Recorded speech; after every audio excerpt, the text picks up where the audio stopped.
Hey there, Juan Morales here, and in today's episode we're going to go into a concept that has a lot to do with productivity and getting stuff done faster. Now, when working with clients, and this is a very a recurring issue that I see over and over happening with them, is that, and I did it myself as well, so I'm not going to claim that I wasn't involved in that too, but it's the issue of the perfect tomorrow versus the imperfect right now. Or let me flip that around. The imperfect now versus the quote-unquote perfect tomorrow. And the reason that perfect tomorrow, or that distinction, holds us back is because we think that we don't have the things that we need in order to create whatever it is that we think we need to create. So we start looking for those things before we actually execute. And what happens is we get stuck in a wheel of just chasing and chasing and chasing because we never achieve what we're supposed to achieve. And I have this happen a lot with clients, especially those that believe a lot in perfectionism and the one-shot, one-opportunity mindset. Let's say I ask them to do a video. They don't do the video. They'll stall forever. It'll take them longer.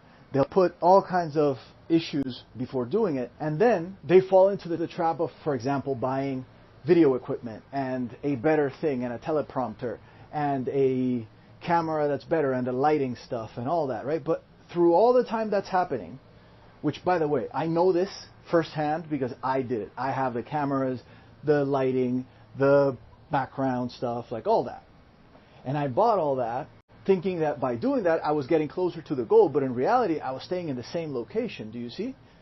Getting more weapons for your journey does not move you along the journey. It just feels like it moves you along the journey, but it doesn't, right?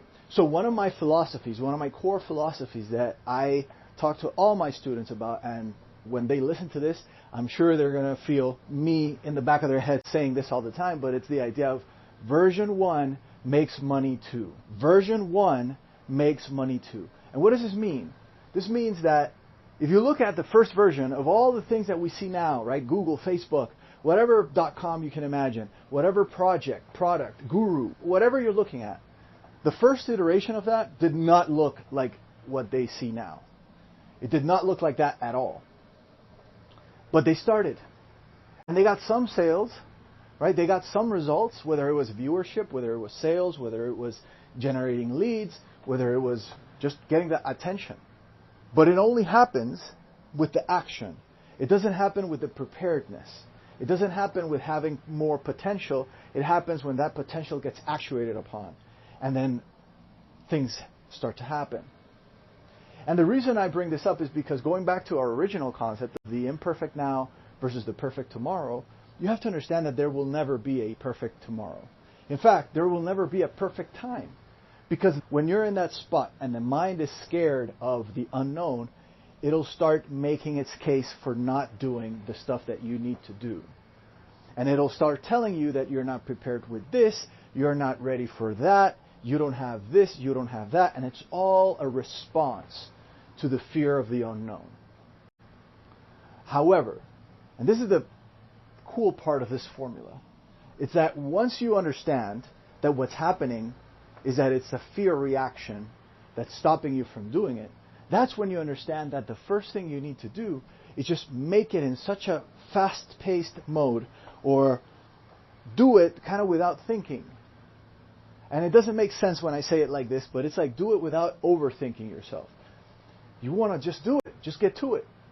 If I do these episodes and I put all this stress on it, or whether what I say is perfect, or there's no sounds in the background, or all that other stuff, then I wouldn't get them done. And I wouldn't have had a single episode done for this thing. But I've kept going. And sometimes I don't feel like doing it. Sometimes I say to myself stuff like, oh, I'll do it tomorrow, because tomorrow I'm going to feel better. You see, that's that same problem at play. Because if I tell myself that, then I gave in to the whole imperfect now versus perfect tomorrow. So tomorrow I'm going to feel better, and then tomorrow I'm going to do it. But what happens is that tomorrow never comes. And then the action never gets taken, so the results never get lived. That is why you need to focus on doing it now. And it doesn't matter that it's not perfect. It does not matter. I guarantee you that your clients, your prospects, the people you're trying to influence, however you are doing this, they are more concerned with the message, with someone being truthful, being honest, being helpful, serving them, than they are with the individual tactics of whether he uses this word versus that word. That person you did not want as a client anyway. But imperfect now is where reality is happening. And that whole thing of imperfect is actually nonsense, because it is perfect. It's just that your mind does not let you see it that way. But if you just up and go and do it, you'd be surprised. And to wrap today's episode up, I want to give you an example of what happened to me in one of my businesses, where the first thing I did when I built the business is I needed a logo, and then I had to have a website built, and I had to do all these things. Because in my mind, those were the tasks that I needed to do in order to get clients. Because that's what ultimately I wanted, and my thinking was, if I have these things, then when a client asks me for these things, I have these things to show them, therefore I'll be able to get them as a client. Now, how many times do you think clients have asked me for my logo or my website after I've talked to them? None. The best things that I've had in my life, the best programs, the best companies, everything, when I started them, had no logo. And we changed the focus from the graphic design and all that stuff, which I'm not saying it's not useful, it's just not at that time. You can get that logo later.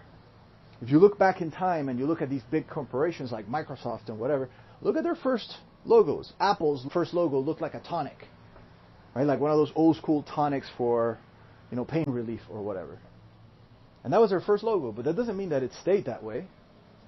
But what is important for all these companies, and the most important thing to do, especially when you're starting something out, is to get that client.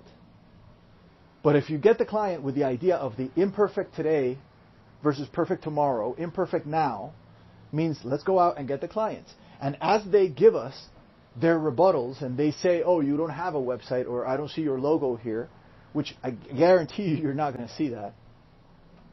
But as we get those things, then we'll implement. And this is the kind of thinking that allows you to move forward. Imperfect now versus perfect tomorrow. Version 1 makes money too. Always remember, version 1 makes money too. You can always make it better after you've gotten paid. You have to get it out. That's the most important thing. If you don't get it out, then nothing happens, then the machine does not move at all. And all that happens is that you're building up that inner frustration that keeps building and building and building inside of you because it's not gotten done, because you haven't been able to do it. So take that imperfect action and take it today. Till next time, this is Juan Morales signing out. I'll see you on the next one.